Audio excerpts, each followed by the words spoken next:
हरिओम तत्सत नमस्कार।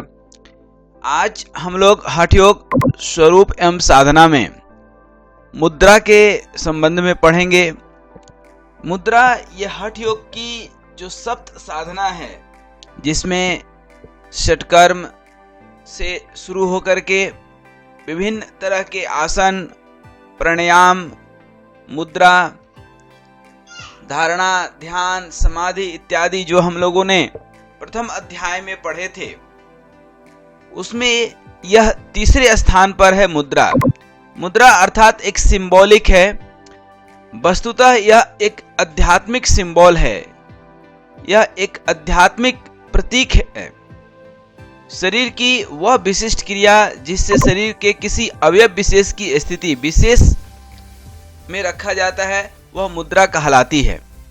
यह शरीर को स्वस्थ रखने के साथ साथ आध्यात्मिक बल में भी वृद्धि करती है, जो चित्त को एकाग्र करने तथा कुंडलिनी शक्ति के जागरण में भी सहायक है।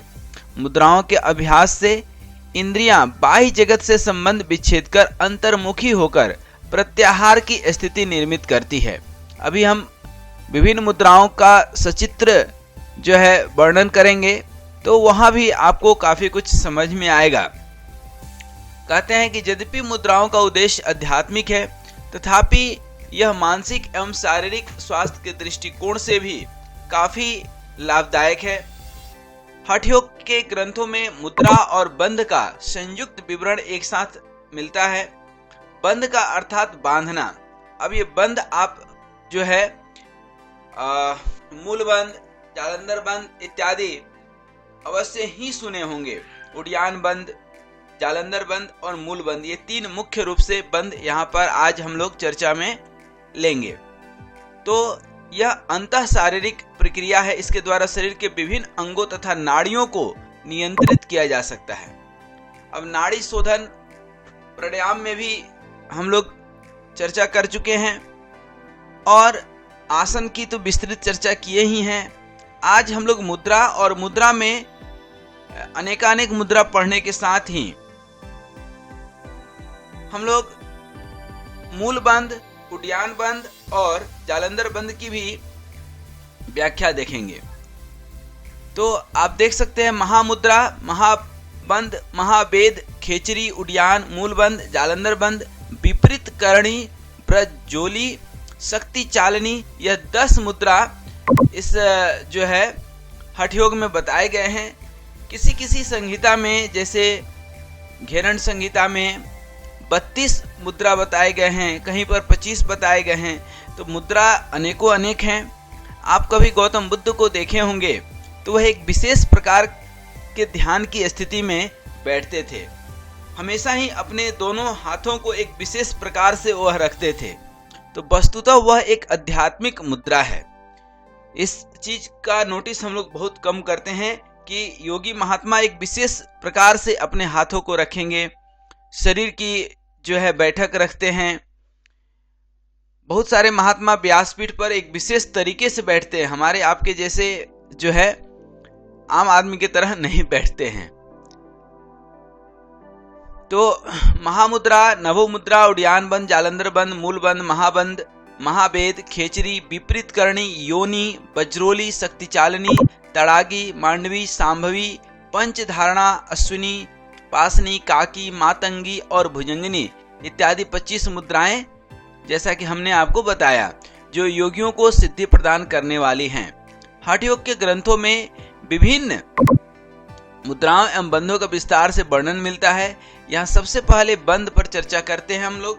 तो बंद मुख्य रूप से 3 हैं, परंतु इनके संयुक्त होने से जो है एक बंद और हो जाता है। और बंधों का मुख्य कार्य शक्ति के बाह्य प्रवाह को जो व्यर्थ में बह जाता है, उसको रोक करके सूक्ष्म और महत्वपूर्ण केंद्रों की ओर उन्मुख करना है, जिससे सुषुप्त शक्ति केंद्र क्रियाशील होकर के व्यक्तित्व के विकास में योगदान दे सके। अब विभिन्न मुद्राओं का जो है आप देखेंगे स्थिति, तो आप किसी भी ध्यानात्मक स्थिति में बैठ जाएं जब आप प्राणायाम करते हैं। प्राणायाम में सबसे पहले हम लोग देखें थोड़ा सा जालंधर बंद। जालंधर बंद, जालंधर बंद वस्तुतः कंठ का जो है संकोच करना, संकुचित करना, हृदय पर थोड़ी को दृढ़ता से लगाते हैं।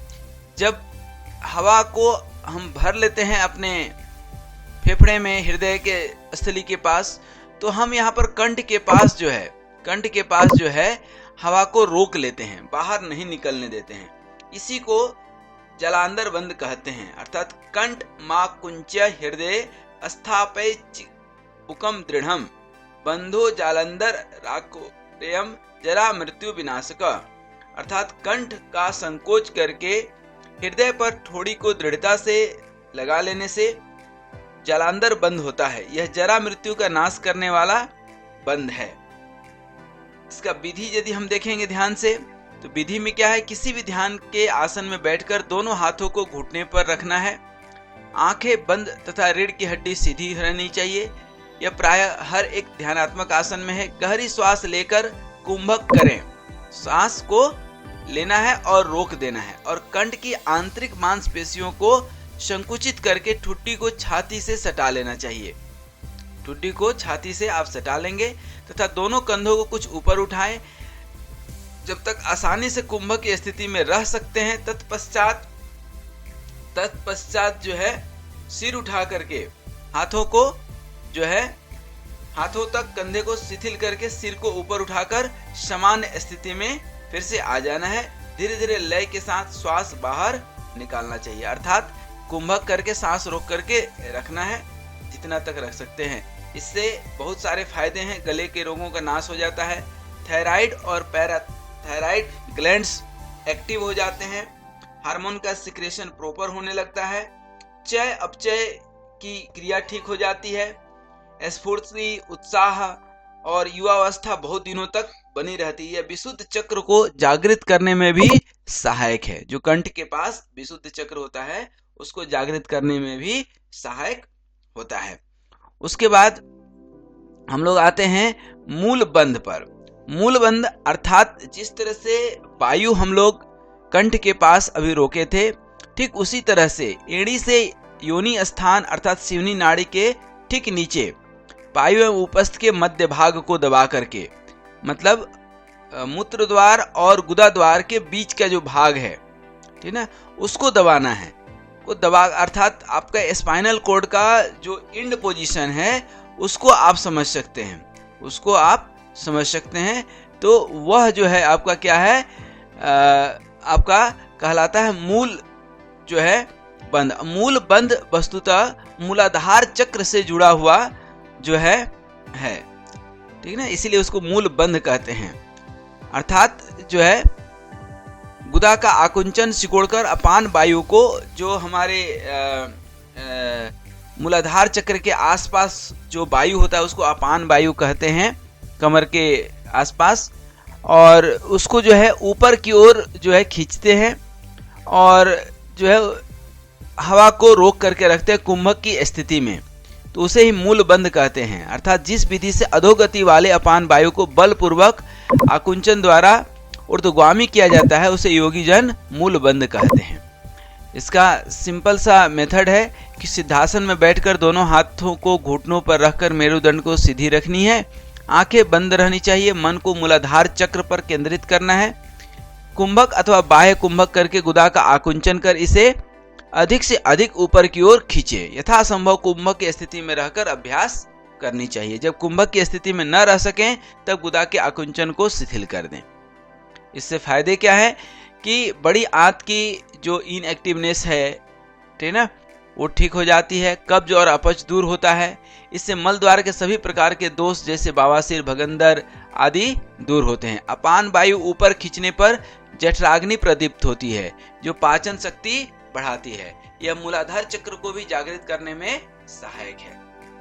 इस क्रिया में जालंधर बंद भी किया जा सकता है एक ही साथ, तो ज्यादा जो है लाभ मिलता है। उसी तरह से उड्डयन बंद की बात करते हैं। उड्डयन बंद अर्थात बंधा हुआ प्राण ऊर्ध्वमुख होकर सुषुम्ना में होकर पहुंच जाए, उस बंद को उड्डयन बंद कहते हैं। देहावकाश में गतिशील महाखग रूप प्राण जिस बंद से सुषुम्ना में उड़ता है, गति करता है, उसे उड्डयन बंद। उड्डयन मतलब पेट के जस्ट ऊपर। यहाँ पर जैसे आप देख सकते हैं, रेचक क्रिया से पेट के अंदर की श्वास पूरी तरह बाहर निकालकर वही कुंभक करें। पेट को हथेलियों हथेली से अधिक संकोच करके उन्हें मेरुदंड से स्पर्श कराने का प्रयत्न करें। पेट पूरा अंदर खींच लेना, अर्थात श्वास पूरी तरह से बाहर चले जाएगा।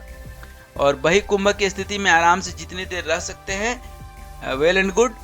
उसके बाद श्वास को बाहर न रोक सके तो उदर पेशियों को समान स्थिति में लाएं तथा धीरे धीरे श्वास लें। यह अजीर्ण को दूर कर पाचन क्रिया को बढ़ाता है। इससे दूषित वायु का निष्कासन तथा कृमि रोग का नाश होता है। यह अकृत, गुर्दे, अमाशय आदि पाचन शक्ति को प्रभावित करने वाले अंगों को सक्रिय करता है। यह मणिपुर चक्र को जागृत करने में सहायक है। यह जो है मूलबंध, क्षमा करें, उड्डयन बंद गर्भवती महिलाओं को नहीं करना चाहिए। पेट के अंदर यदि अल्सर है या उच्च रक्तचाप है या हार्ट की कोई बीमारी है तो नहीं करना चाहिए। उड्डयन बंद का अभ्यास करने से पूर्व शंख प्रक्षालन या अग्निसार क्रिया का अभ्यास कर लेना चाहिए, जिससे पेट में कब्ज आदि की शिकायत न रहे तथा पेट साफ रहे। इन तीनों को मिला करके जब हम करते हैं तब आता है हमारा महाबंध, अर्थात जालंधर बंद, मूल बंद और उड्डयन बंद तीनों को क्रमशः संयुक्त रूप से करने पर महाबंध कहते हैं। इस बंद को ये पहले ध्यान के किसी भी आसन में बैठकर जालंधर बंद लगाते हैं, तत्पश्चात क्रमशः मूल बंद और उड्डयन बंद लगाते हैं। कुंभक की स्थिति तक इस स्थिति में रहें। अब बंद खोलने के लिए सबसे पहले उड्डयन बंद को शिथिल करना है, फिर मूल बंद को और अंत में जालंधर बंद को धीरे धीरे श्वास लेते हैं। यह हृदय की धड़कन को नियंत्रित करके मन को शांत एवं एकाग्र करता है, जिससे शरीर के स्नायु सबल होते हैं। यह प्रजनन के अंगों एवं उनसे संबंधित स्नायुओं की अनावश्यक उत्तेजना और शिथिलता को दूर करके स्तंभन की शक्ति बढ़ाता है। यह आंतों की निष्क्रियता को दूर कर जठराग्नि भी प्रदीप्त करता है, जिससे कब्ज और अपच दूर होते हैं। यह मन और शरीर को ध्यान के लिए तैयार करता है तथा चक्रों के जागरण में भी सहायक है। तो ये जो है महाबंध जो है तीनों बंध लगे हुए हैं। आप मूल बंध, यहाँ पर आपका मूल बंध हो गया, ये आपका उड्डयन बंध हो गया और यहाँ पर आप देखेंगे तो जालंधर बंध हो गया।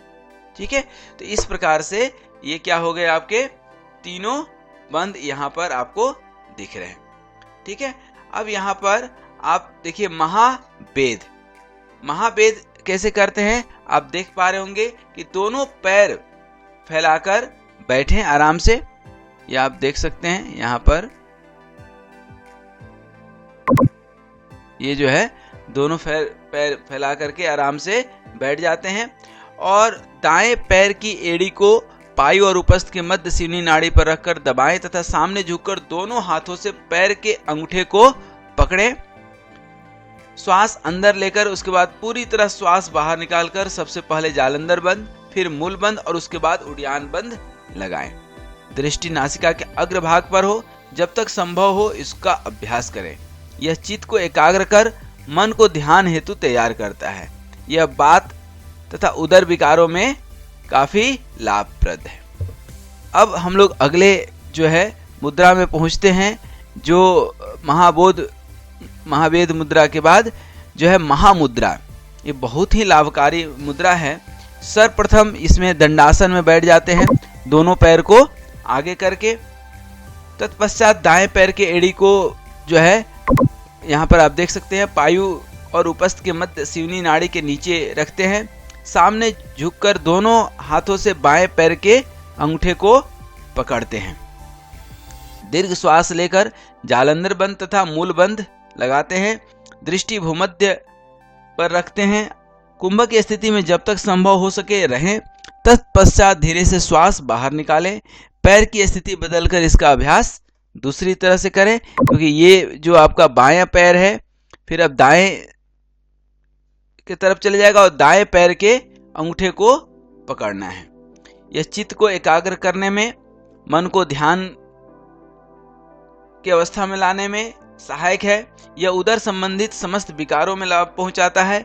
यह प्राण शक्ति का विकास करके आंतरिक शक्ति को जागृत करता है। ये महामुद्रा था। इसके बाद हम लोग आते हैं नभो मुद्रा में। नभो मुद्रा अर्थात ध्यान के किसी भी आसन में बैठकर जिह्वा को तालु मूल में लगाते हैं। उज्जयी प्रणाम के साथ दृष्टि भूमध्य अथवा आकाश की ओर रखते हैं। ये आपको यहाँ पर नभो मुद्रा दिखा देते हैं। ये जो है योनि मुद्रा आ गया। नभो मुद्रा आपका नहीं है इसमें, तो आप समझ लीजिए किसी भी मुद्रा में बैठ करके क्या करना है आपको, उज्जयी प्राणायाम के साथ दृष्टि, उज्जयी अर्थात हल्का गला दबा करके, हाथ से नहीं अपने आप दबा करके श्वास खींचना है और जिह्वा तालू से लगा हुआ रहेगा। ऐसे जो है उज्जयी प्राणायाम के साथ आपको आकाश की ओर देखें और जो है करें। यह मुद्रा मन को शांत एवं स्थिर करती है। इस मुद्रा में एक साथ उज्जयी प्राणायाम, सांभवी तथा खेचरी मुद्रा का लाभ प्राप्त होता है तथा यह साधक की चेतना की उच्च स्थिति में ले जाने में भी सहायक है। अब इसी तरह से एक खेचरी मुद्रा है। खेचरी शब्द अर्थात खे और चेरी से बना है। इसमें खे का अर्थ होता है आकाश, चेरी का अर्थ होता है भ्रमण करने वाला, अर्थात सूक्ष्म और स्थूल शरीर के बीच मन की चेतना का भ्रमण, आकाश में भ्रमण है, इसलिए इसे खेचरी मुद्रा कहते हैं। करते कैसे हैं, इसमें ध्यान के किसी आसन में बैठकर मुंह बंद रखें तथा ऊपर और नीचे के दांत परस्पर सटे हों, आंख बंद हो, तत्पश्चात जिह्वा के अग्र भाग को ऊपर उठाते हुए पीछे तालुमूल की तरफ अधिक से अधिक ले जाकर तालुमूल से स्पर्श करवाने का अभ्यास करना चाहिए। इस क्रिया में श्वास प्रश्वास सामान्य रहेगा। दूसरी विधि क्या है, किसी योग्य आचार्य के मार्गदर्शन में इसका अभ्यास किया जा सकता है। इस विधि में जिह्वा को लंबी करने के लिए इसके छेदन, दोहन और कर्षण की क्रिया की जाती है। छेदन क्रिया में जिह्वा के निम्न मूल को काटा जाता है। प्रत्येक सप्ताह बाल के बराबर स्फटिक अथवा धारदार शुद्ध वस्तु से काटा जाता है। लगभग 6 माह के अभ्यास में जिह्वा का निम्न मूल से बंधन कट जाएगा। इसके बाद जिह्वा के अग्र भाग को वस्त्र से लपेटकर धीरे धीरे दोहन करें और क्रमशः जिह्वा को नासिका के अग्र भाग तक, फिर नासिका के मध्य भाग तथा फिर भूमध्य तक लंबी करने का अभ्यास करें। इस प्रकार जिह्वा के बढ़ने पर तालुमूल में धीरे धीरे इसे प्रविष्ट करवाएं। फिर कपाल रंध्र में जिह्वा को ऊपर की ओर उल्टी करके ले जाना चाहिए। दृष्टि भूमध्य में रहेगी। इसके अनेक लाभ हैं, लेकिन दूसरी विधि काफी कठिन है, जो प्राय बहुत कम देखने मिलता है। जो औघड़ साधु होते हैं, कई बार हठ योगी जो है इसका प्रयास करते हैं। खेचरी का अभ्यास करने वाले साधक को मूर्छा, क्षुधा, तृष्णा, आलस्य आदि नहीं सताते हैं। इससे शरीर की अनावश्यक गर्मी दूर होती है और शरीर के तंतुओं के क्षय होने की गति भी रुकती है। इस क्रिया के अभ्यास से श्वास प्रश्वास की गति दीर्घ होती है, जिससे मन स्वतः शांत और स्थिर होता है।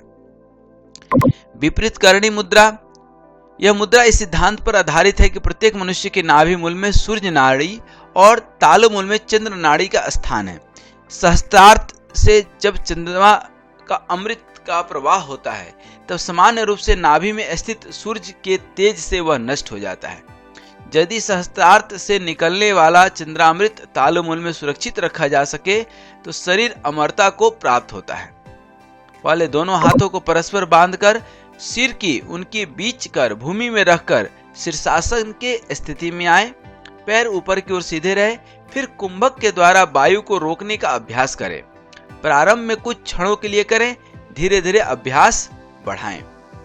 यह शरीर के ताप को संतुलित रखकर सभी प्रकार के आदि व्याधि का नाश करती है।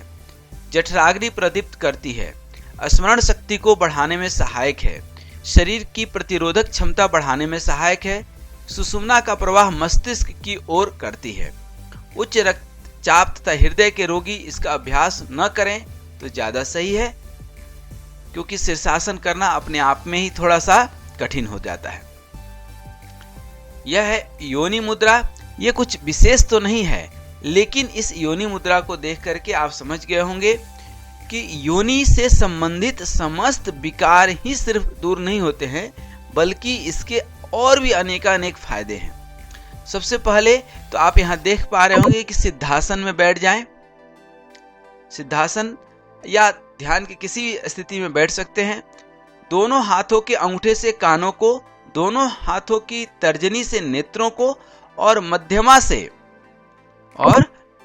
से मुख को और अनामिका से नासिका को बंद करें। काकी मुद्रा की स्थिति में मुंह से प्राण वायु लेकर श्वास को भीतर रोकते हुए बिंदु चक्र पर मन को एकाग्र करने का प्रयास करें, जिसको सूक्ष्म ध्यान कहते हैं। आरामदायक स्थिति तक श्वास को रोकने के पश्चात नासिका से उंगली को हटा दें। रेचक क्रिया द्वारा श्वास बाहर निकालें। अन्य उंगलियां अपने स्थान पर यथावत रहेगी। पुनः श्वास लेकर इसका अभ्यास करें। यही योनि मुद्रा है। चूंकि इस मुद्रा में साधक की स्थिति इंद्रिय जन्य क्रियाकलापों से रहित जिस तरह बच्चा गर्भ अर्थात योनि में रहता है, उस तरह होने के कारण ही इसको योनि मुद्रा कहते हैं। इस मुद्रा के अभ्यास से शरीर में एक नाद, एक ध्वनि प्रकट होती है। यह मानसिक तनाव में राहत पहुंचाती है। यह नेत्र, कान, नाक के रोगों में भी बहुत लाभ पहुंचाती है। यह चित्त को एकाग्र कर ध्यान के लिए मन को तैयार करती है। तो इस प्रकार योनि मुद्रा आप समझ गए कि इसको योनि मुद्रा क्यों कहते हैं, क्योंकि बच्चा जिस तरह गर्भ में रहता है ठीक उसी तरह की स्थिति हो जाती है। अब देखिएगा वज्रोली मुद्रा।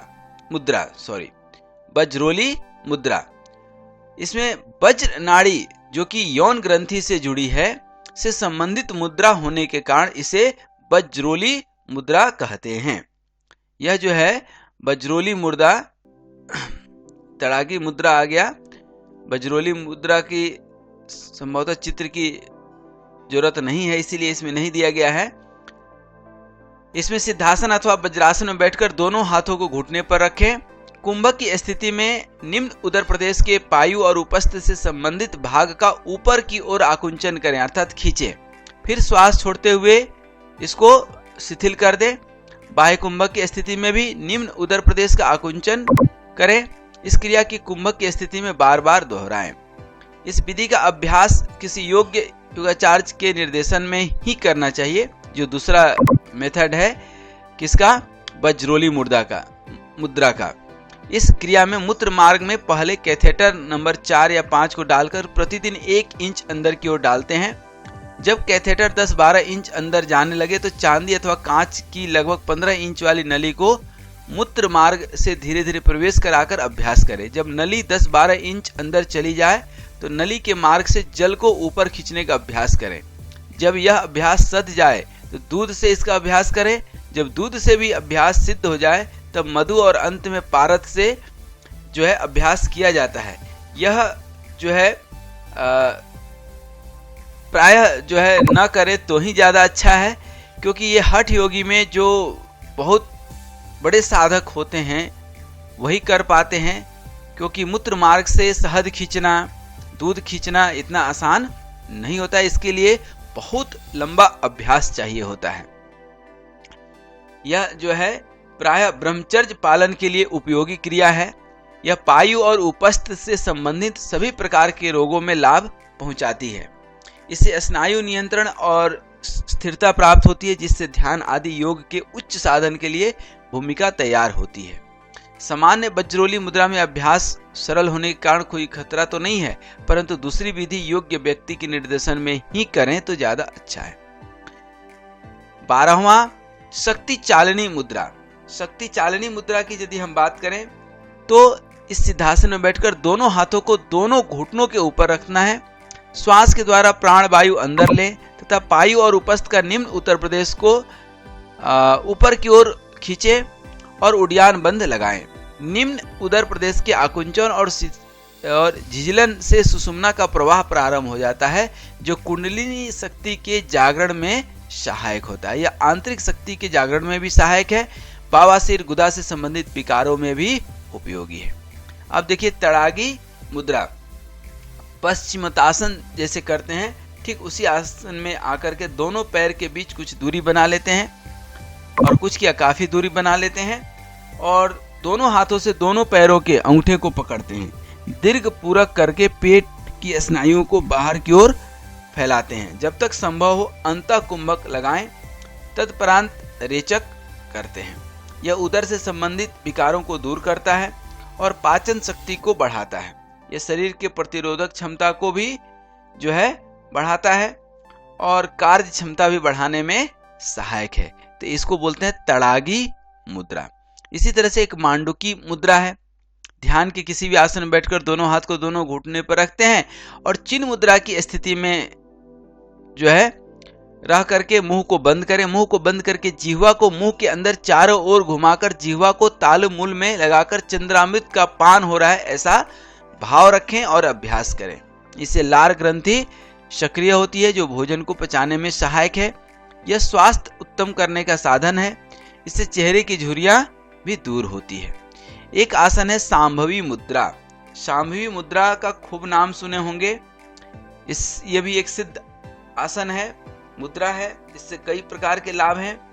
इसमें मेरुदंड सीधा रहेगा, दोनों हाथों दोनों घुटने पर ज्ञान मुद्रा में रहें, श्वास सामान्य रहेगा, दोनों नेत्रों को दोनों भवों के मध्य स्थान में स्थिर रखने का अभ्यास करें। पहली बार ही आंखों पर ज्यादा तनाव न दें, धीरे धीरे अभ्यास बढ़ाएं।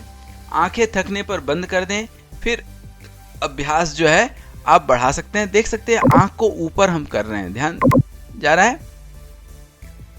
यह मानसिक तनाव को दूर कर मन को एकाग्र करने में सहायक है। यह स्मरण शक्ति बढ़ाने में सहायक है। इससे नेत्रों के विकार दूर होकर नेत्रों में सम्मोहन की शक्ति प्राप्त होती है। पंच धारणी मुद्रा। यह पंच धारणी मुद्रा और ये सब छोटे छोटे कुछ मुद्रा हैं, इसको हम लोग देख लें तो जो है काफी कुछ मिलता जुलता है। इसमें ध्येय विषय पर चित्त की वृत्ति को एकाग्र करके, जैसे धारणा कहते हैं, किसी भी जैसे कृष्ण भगवान की मूर्ति को हम अपने मन में रख लिए, हम लोग पिंडस्थ, रूपस्थ, ध्यानस्थ इन सब चीजों को रखते हैं। और पंच तत्व जैसे पृथ्वी, जल, तेज, वायु और आकाश, ये जो अग्नि, पृथ्वी, जल, अग्नि, तेज को अग्नि कहते हैं, वायु और आकाश, इन पंच तत्वों पर धारणा अर्थात पंच धारणा कहलाती है। धारणा अष्टांग योग का 6वां अंग है। धारणा के बाद ही ध्यान आता है, परंतु हठ योग में मुद्राओं में ही धारणा का वर्णन पंच धारणा के रूप में मिलता है। यह पंच धारणा क्या है? पृथ्वी तत्व पर धारणा पार्थिव धारणा कहलाती है। पृथ्वी के आदि रचयिता ब्रह्मा जी हैं। इस तत्व का स्थान पांव से जो है जानु पर्यंत है। पृथ्वी तत्व में वायु को आरोपित करके उसमें बीज ल को युक्त करके और स्वर्ण के समान चतुर्भुज एवं चतुरानन ब्रह्मा का ध्यान हृदय में कर कुंभक की स्थिति में बढ़ाने का प्रयास करना चाहिए। 2 घंटे पर्याप्त कुंभक की स्थिति में इस मुद्रा को करने से पार्थिव मुद्रा सिद्ध होती है तथा साधक पृथ्वी तत्व पर विजय पा लेता है। पृथ्वी तत्व का मंत्र क्या है? ल। आंबसी धारणा। जल तत्व पर धारणा आंबसी धारणा कहलाती है। इसका बीज मंत्र वंग है। इस तत्व का स्थान जानु से गुदा स्थान तक माना जाता है। जल तत्व में वायु को आरोपित करके बीज मंत्र वंग का युक्त करते हैं। पीतांबर एवं कौस्तुभ मालाधारी चतुर्भुज भगवान श्री नारायण का 5 घड़ी पर्यंत अर्थात 2 घंटे तक हृदय में ध्यान करने से आंबसी धारणा नाम की मुद्रा सिद्ध होती है। इस धारणा की सिद्धि से शरीर में किसी भी प्रकार के विष का प्रभाव नहीं पड़ता है, क्योंकि कहते हैं ना, जल क्या नहीं गला सकता है, जल सब कुछ गला सकता है। आग्नेयी या वैश्वनरी धारणा। अग्नि तत्व पर धारणा आग्नेयी धारणा कहलाती है। अग्नि का स्थान नाभि आकृति त्रिकोण, वर्ण इंद्रगोप घोड़े के समान लाल और इसका बीज मंत्र रंग है। इसके देवता त्रिनेत्र भगवान रुद्र है। गुदा से हृदय तक अग्नि का स्थान है। इसी में एक जठराग्नि भी आती है जो भूख पाचन क्रिया को बढ़ाती है। अग्नि तत्व में वायु को आरोपित कर बीज र को उसमें युक्त कर त्रिनेत्र रुद्र का ध्यान 5 घड़ी अर्थात 2 घंटा करने से इस पे भी विजय प्राप्त हो जाता है, अर्थात उसको अग्नि से कोई हानि नहीं होता है। उसी तरह से वायवीय धारणा। वायु तत्व पर धारणा वायवीय धारणा कहलाती है। वायु का स्थान हृदय से भ्रिकुटियों तक माना गया है। बीज या देवता ईश्वर और सत्व गुण से युक्त है। योग बल से इसका आविर्भाव होने पर एकाग्र चित्त से कुंभक द्वारा 5 घड़ी अर्थात 2 घंटे तक प्राण वायु का ध्यान करें। इस मुद्रा के सिद्ध होने पर साधक को वायु गमन की शक्ति प्राप्त हो जाती है, अर्थात साधक वायु से नहीं मारता है। 5वां धारणा है आकाशी धारणा। आकाश तत्व पर धारणा आकाशी धारणा कहलाती है। आकाश तत्व का स्थान भ्रिकुटी से मूर्धन्त पर्यंत माना गया है। आकाश तत्व में वायु को आरोपित कर बीज हंग को युक्त करके भवों के मध्य 2 घंटा कुंभक की स्थिति में भगवान शंकर का ध्यान करें। इस मुद्रा के सिद्ध होने पर साधक को आकाश गमन की शक्ति प्राप्त हो जाती है। जैसे बजरंगबली आकाश में उड़ते थे, ठीक उसी तरह से। अब अश्विनी मुद्रा 17वां मुद्रा पे हम लोग पहुंच चुके हैं। अश्विनी मुद्रा जो है ये पासनी मुद्रा है। अश्विनी मुद्रा जो है सिर्फ समझ जाइए, फिगर की जरूरत नहीं है। गुदा द्वार का बार बार आकुंचन और प्रसार करना, संकोच और संकुचन और प्रसारण माने खींचना और छोड़ना, खींचना और छोड़ना, अश्वों द्वारा ऐसी क्रिया की जाती है, इसलिए यह अश्विनी मुद्रा कहलाती है। और इससे कुंडलिनी का जागरण होता है। यह मुद्रा गुई रोगों को जो है नष्ट करने वाली, शारीरिक शक्ति को बढ़ाने वाली तथा अकाल मृत्यु को हरण करने वाली है। ध्यान के किसी भी आसन अथवा वज्रासन में बैठकर गुदा द्वार की मांसपेशियों का आकुंचन एवं प्रसारण करें। श्वास सामान्य रहेगा। ध्यान मूलाधार चक्र पर केंद्रित करें। यह निम्न उदर प्रदेश से संबंधित सभी विकारों में लाभ पहुंचाता है और ब्रह्मचर्य को स्थिर करने में भी सहायक है। पासनी मुद्रा आप देख पा रहे होंगे। यह पासनी मुद्रा जो है दोनों पांव को कंठ के पीछे की ओर ले जाकर उन्हें परस्पर मिलाकर पास के समान दृढ़ता से बांध लेते हैं। यह शक्ति को जागृत करने वाली पासनी मुद्रा है, ठीक है। और इससे रक्त संचार में सहायता मिलती है, रक्त के विकार दूर होते हैं, मेरुदंड को भी लचीला बनाने में सहायक है और मन की एकाग्रता तो करता ही करता है। काकी मुद्रा, ये आप देखिए कितना आसान है। ये तो सबसे आसान मुद्राओं में से एक है। इसमें कौवे के समान मुख चुकी हो जाता है, ठीक ना। और स्नेह स्नेह इसमें जो है वायु का पान करते हैं, किससे? मुख से। इसीलिए इसको जो है हम लोग काकी मुद्रा, काकी अर्थात कौवे के चोंच के तरह मुद्रा आपका बन जाता है, इसीलिए इसको क्या कहते हैं? काकी मुद्रा, ठीक है। यह सभी रोगों को नष्ट करने वाली मुद्रा है। ध्यान के किसी आसन अथवा वज्रासन में बैठकर मुंह को कौवे के चोंच की तरह गोल करते हुए मुंह से श्वास लें और धीरे धीरे नाक से निकाल दें। दृष्टि नासिका के अग्र भाग पर स्थिर रहनी चाहिए। यह पाचन शक्ति को बढ़ाने में सहायक है। यह मुंह और गले संबंधित विकारों में लाभ पहुंचाती है। उसके बाद आप देखिए मातंगनी मुद्रा। मातंगनी मुद्रा यह भी जो है मुद्रा इसी से कुछ मिलता जुलता है। इसमें हाथियों की तरह इस मुद्रा में कंठ तक, मातंगनी का मतलब ही होता है हाथी, तक जल में खड़े होकर नासिका से जल खींचकर मुख से बाहर निकालें। प्रारंभ में कठिनाई होगी, इसलिए जल नीति का जो जिनका अभ्यास बहुत अच्छे से हो जाता है वही मातंगनी मुद्रा करें। कई बार आप देखे होंगे हाथी को, वह पानी अपने सूंड से खींच लेता है और कई बार मुंह से निकालता है या नाक से ही निकालता है। ठीक उसी प्रकार नाक से पानी लेकर के मुंह से निकालना है, लेकिन यह आसान नहीं है। ब्रेन में पानी जाने का डर होता है, इसलिए जल नीति का अभ्यास करने के बाद ही जो है मातंगनी मुद्रा करें। इससे मन और शरीर स्वस्थ रहता है। भुजंगनी मुद्रा, इसमें जो है ध्यान के किसी भी आसन में या वज्रासन में बैठकर मुंह खोलकर सांप, भुजंग मतलब होता है सांप, तो सांप के समान कंठ से वायु का पान करें। पेट भर जाने पर डकार के साथ वायु बाहर निकाल दें। यह सभी प्रकार के उदर के रोगों को नष्ट कर देती है और मुंह की जो लार की ग्रंथि होती है वह भी ठीक हो जाती है। अब देखेंगे आगोचरी मुद्रा। देखिए ये बहुत ही सामान्य है। ध्यान के किसी भी आसन में बैठकर के कुंभक की स्थिति में दृष्टि को नासिका के अग्रभाग पर केंद्रित करने के लिए जो है आगोचरी मुद्रा है। पेट में पूरा श्वास भर लेना है। यह मन की चंचल वृत्तियों को एकाग्र करने में सहायक है। इसी तरह एक आता है भूचरी मुद्रा।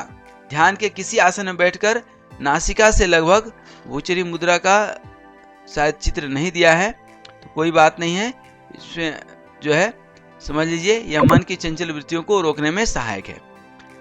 ये तो आगोचरी मुद्रा हो गया। और भूचरी मुद्रा, ध्यान के किसी भी आसन में नासिका से लगभग 4 अंगुल दूरी पर शून्य आकाश में दृष्टि को केंद्रित करने का प्रयास करें, यही भूचरी मुद्रा है। अब ये सब तो मन को एकाग्र तो ये भी करेगी। ये जितने भी विशिष्ट मुद्रा अभी तक हम लोगों ने देखा, इसके अतिरिक्त कुछ हस्त मुद्राएं भी है जिनका योग साधन में अपना विशिष्ट स्थान है। इन मुद्राओं का अभ्यास कहीं भी किसी जो है विशेष परिस्थिति में मनोकायिक दृष्टि से स्वस्थ एवं निरोग बना जा सकता है। चूंकि इन मुद्राओं का जो है गुरु गोरक्षनाथ ने देह पिंड अर्थात शरीर के संबंध में कहते हैं कि पिंड माही ब्रह्मांड समाया, अर्थात जो कुछ इस ब्रह्मांड में है वह इस मानव शरीर में मौजूद है। आवश्यकता है कि इस यौगिक क्रियाओं के द्वारा, चाहे जो भी अभी हम लोग ने लगभग 30 से 32 मुद्रा देखे, इस यौगिक क्रियाओं द्वारा प्राप्त करने की विधि बताई गई है और ब्रह्मांड में जो भी कुछ है वह सब मानव शरीर में मौजूद है और उसको प्राप्त किया जा सकता है। यह ब्रह्मांड पृथ्वी, जल, तेज, वायु और आकाश जैसे पंच तत्वों के मेल से बने हैं। उसी प्रकार हमारा शरीर भी इन्हीं पंच तत्वों के मेल से बना है। शरीर में किसी एक तत्व की कमी होने, इसमें असंतुलन उत्पन्न होने से शरीर के रोगग्रस्त हो जाना आम बात है। आजकल तमाम प्रकार की चिकित्सा पद्धति का विकास होने से शरीर में जिस तरह की कमी होती है, चिकित्सा से उस तत्व की कमी को पूरा किया जाता है, जिससे रोग से मुक्ति मिलती है। लेकिन कभी कभी रोग की सही पहचान न होने पर गलत चिकित्सा का दुष्परिणाम भी हमें भुगतना पड़ता है। इन दुष्परिणामों से बचने के लिए यौगिक क्रियाओं के माध्यम से आप अपने रोगों पर तो सफलता पाते ही हैं, आध्यात्मिक क्षेत्र में भी सफलता हम प्राप्त करते हैं। हमारे हाथ की 5 उंगलियां पंच तत्व की प्रतीक है। ये जो 5 उंगली आप देख रहे हैं, ये पंच तत्व का प्रतीक है, जिसमें कि हमारा जो अंगूठा है, अंगुष्ठा, वह जो है अग्नि तत्व का प्रतीक है। तर्जनी जो है, ये जो तर्जनी है, तर्जनी उंगली, ये जो है तर्जनी उंगली है। तर्जनी उंगली जो है वायु तत्व का प्रतीक है। मध्यमा आकाश तत्व का, अनामिका पृथ्वी तत्व का और कनिष्ठा जल तत्व की प्रतिनिधित्व करती है। इन्हें आपस में किसी विशिष्ट उद्देश्य और रूप से मिलाने पर तत्व विशेष की कमी तो दूर होती ही है, साथ ही साथ आध्यात्मिक क्षेत्र में भी सहायता मिलता है। तो आइए सबसे पहले देखते हैं ज्ञान मुद्रा। अंगुष्ठ जो अग्नि तत्व का प्रतिनिधित्व करती है और तर्जनी जो वायु तत्व का प्रतिनिधित्व करती है, इन दोनों के अग्रभाग को मिलाने पर जो मुद्रा बनती है उसे ज्ञान मुद्रा कहते हैं। इस मुद्रा के अभ्यास में शेष तीनों उंगलियां सीधी रहे।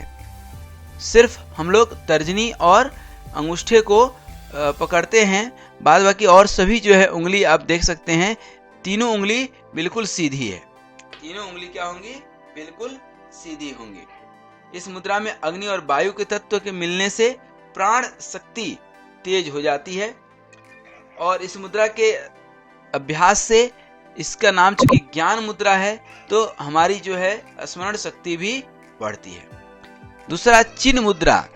चिन्ह मुद्रा आप देखिए, ये भी किसी भी ध्यानात्मक आसन में बैठ करके दोनों हथेलियों को ऊपर की ओर रखें अथवा नाभि के नीचे बाएं हथेली पर दाएं की ओर रखें, यही चिन्ह मुद्रा है। बाएं पर दाएं को रखना है। यह मन को शांत और स्थिर रखने में सहायक है। संपूर्ण शरीर में प्राण के प्रवाह को बनाने में भी सहायक है। इसके पास आप जो है चिन्ह मुद्रा, और इसके बाद आता है वायु मुद्रा। इसके बाद जो है आप देखिए क्या, वायु मुद्रा। वायु मुद्रा में आप ध्यान दीजिए, तो वायु मुद्रा में तर्जनी जो वायु का प्रतिनिधित्व करती है, ठीक ना, अंगुष्ठ की जड़ में लगाकर अंगुष्ठ से हल्का दबाव देते हैं। शेष उंगलियां बिल्कुल, ये तीनों उंगली सीधी रहेगी। इसे वायु मुद्रा कहते हैं। इससे समस्त वायु विकार दूर होते हैं। शून्य मुद्रा अर्थात जो मध्यमा उंगली है, आप देख पा रहे होंगे यहाँ पर, जो मध्यमा उंगली है जो आकाश तत्व का प्रतिनिधित्व करती है, अंगुष्ठ की गड्डी पर लगाकर अंगुष्ठ से हल्का दबाव डालते हैं। शेष तीनों उंगलियां सीधी रहती है। इस प्रकार जो मुद्रा बनती है उसे शून्य मुद्रा कहते हैं। इस मुद्रा के अभ्यास से शरीर में आकाश तत्व की कमी दूर होती है। कान के रोग जैसे कान बहना, कम सुनाई देना, दर्द होना आदि विकार दूर होते हैं।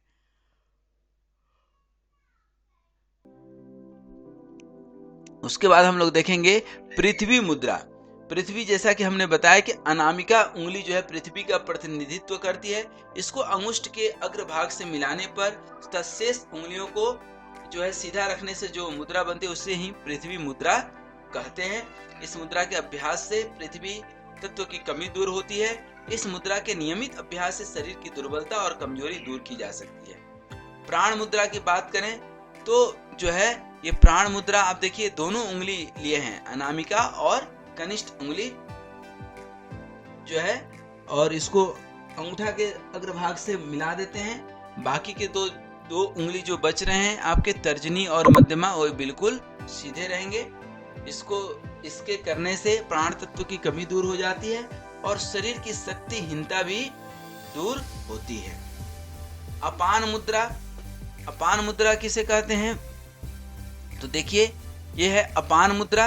ये बीच के दो उंगली और ये अंगुष्ठ के साथ मध्यमा और अनामिका के अग्रभाग को मिलाने पर तत्शेष दोनों उंगली को बिल्कुल सीधा रखने से जो मुद्रा बनती है उसे ही हम लोग अपान मुद्रा कहते हैं। इस मुद्रा के नियमित अभ्यास से शरीर के विजातीय द्रव्य बाहर निकल जाते हैं और शरीर जो है मल रहित बनता है और हल्का लगता है। अपान वायु मुद्रा, अपान वायु मुद्रा जो वायु के जो 5 प्रकार है, अपान, व्यान जो है, समान जो है, प्राण, ये वायु के 5 प्रकार हैं। तो उसी में ये अपान वायु है। तो वायु मुद्रा, ठीक ना, ये आप देख सकते हैं कि 3 उंगली को वायु मुद्रा में जो है अपान मुद्रा के संयुक्त होने से यह मुद्रा बनती है, ठीक ना। और वायु मुद्रा कौन सा है आप देख पा रहे हैं यहाँ पर, ये तर्जनी जो है ये भी आ जाएगा इसके साथ। तो ये हो गया अपान वायु मुद्रा, ठीक है। इसके बाद हम लोग देखते हैं सूर्य मुद्रा, ये जो कि काफी महत्वपूर्ण है सूर्य मुद्रा। ये देखिए अनामिका उंगली से किस तरह से हम लोग मतलब अनामिका उंगली को मोड़कर उसके बीच के जोड़ों के ऊपर वाले भाग को अंगूठा से दबाते हैं, अन्य उंगलियां सीधी रहनी चाहिए। यही सूर्य मुद्रा है। यह मन के स्थिर रखने में सहायक है और शरीर की स्थूलता कम करने में भी काफी सहायक है। तो आज हम लोगों ने, आप ध्यान से देखेंगे तो आज हम लोगों ने क्या क्या पढ़े, बहुत सारे मुद्रा पढ़े। इसको एक बार और हम शुरू से दिखा देते हैं ताकि जो है आपको यह चीज़ क्लियर हो जाए, ठीक है। तो लास्ट के 2 मिनट में आप देखिए, आज हम लोगों ने हठ योग में जो है विभिन्न मुद्राओं का जो है अध्ययन शुरू किया था और मुद्रा अर्थात जो है हम लोग कुल 25 मुद्रा जो है 25 मुद्रा की जो है बात किए थे।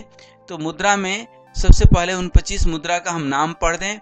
महामुद्रा, नवो मुद्रा, उड्यान बंद, जालंधर बंद, मूल बंद, महावेद, महाबंद, खेचरी मुद्रा, विपरीत करणी, योनी, वज्रोली, शक्ति चालनी, तड़ागी, मांडवी, सांभवी, पंचधारणा, अश्विनी, पासनी, काकी, मातंगी और भुजंगिनी। ये 25 मुद्राएं हैं।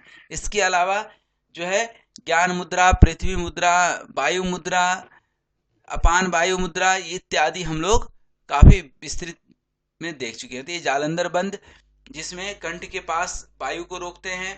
इसके बाद उड्यान बंद जहाँ पेट को पीठ से सटाने की कोशिश करते हैं, और मूल बंद अर्थात जो है गुदा द्वार के पास का जो मूल बंद है, स्पाइनल कॉर्ड का लास्ट जो पार्ट है उसको बंद करते हैं, संकुचित करते हैं, संकुचन की प्रक्रिया है वह।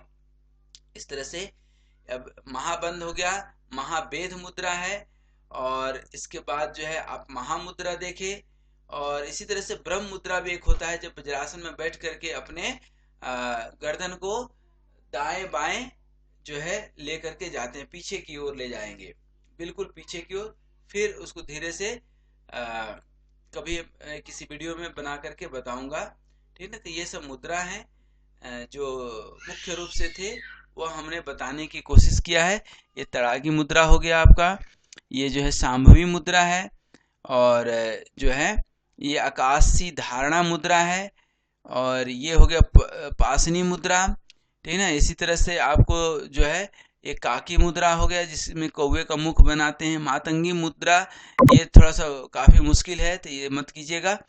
भुजंगिनी मुद्रा, और जो है अगोचरी मुद्रा, और जो है ये कुछ चिन्ह मुद्रा, वायु मुद्रा, ज्ञान मुद्रा इत्यादि जो है, शून्य मुद्रा जो है ये सब हमने आपको बताए, ठीक ना। ये सब कुछ बताने का मतलब ये बिल्कुल नहीं है कि ये मात्र एक वीडियो देख करके आप जो है करने लगे। नहीं, अभ्यास जरूरी है, इसका कहीं कोई बहुत ज़्यादा साइड इफेक्ट नहीं है और आप इसका अभ्यास कर सकते हैं। यूट्यूब पे अनेक वीडियो इस तरह के हैं, लेकिन यह वीडियो का मकसद सिर्फ और सिर्फ इतना सा है कि आपको एक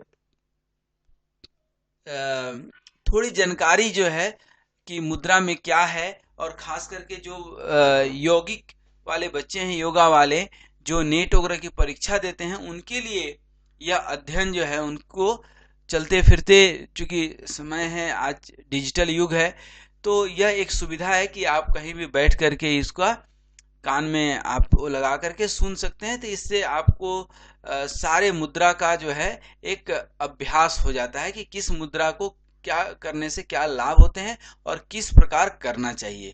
तो ये हमने एक संक्षिप्त परिचय दिया। अब अगले वीडियो में हम लोग देखेंगे प्रत्याहार। आज यहीं तक, तब तक के लिए धन्यवाद, नमस्कार।